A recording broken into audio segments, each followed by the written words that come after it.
Napakasarap niyang suotin kasi nga ay silk.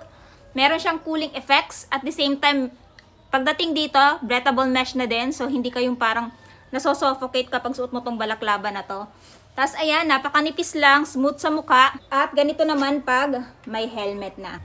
So, paalis tayo ngayon guys dahil nga magbablog tayo. At yung gamit nating balaklava is itong Rock Bros.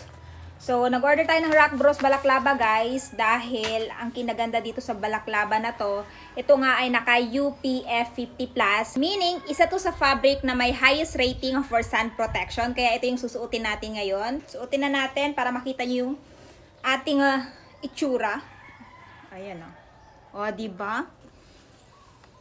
Tapos ang kinaganda pa dito sa balaklava na to guys, pwede mo din ito lagyan ng sunglasses kasi meron na siyang, ayan, kawitan dito. So, ayan guys, yung ating itsura pag suot na natin tong Rock Bros balaklava. And for me, napakasarap niyang suotin kasi nga ay silk. Meron siyang cooling effects. At the same time, pagdating dito, breathable mesh na din. So, hindi kayong parang nasosuffocate kapag suot mo tong balaklava na to. Tapos, ayan, napakanipis lang, smooth sa mukha.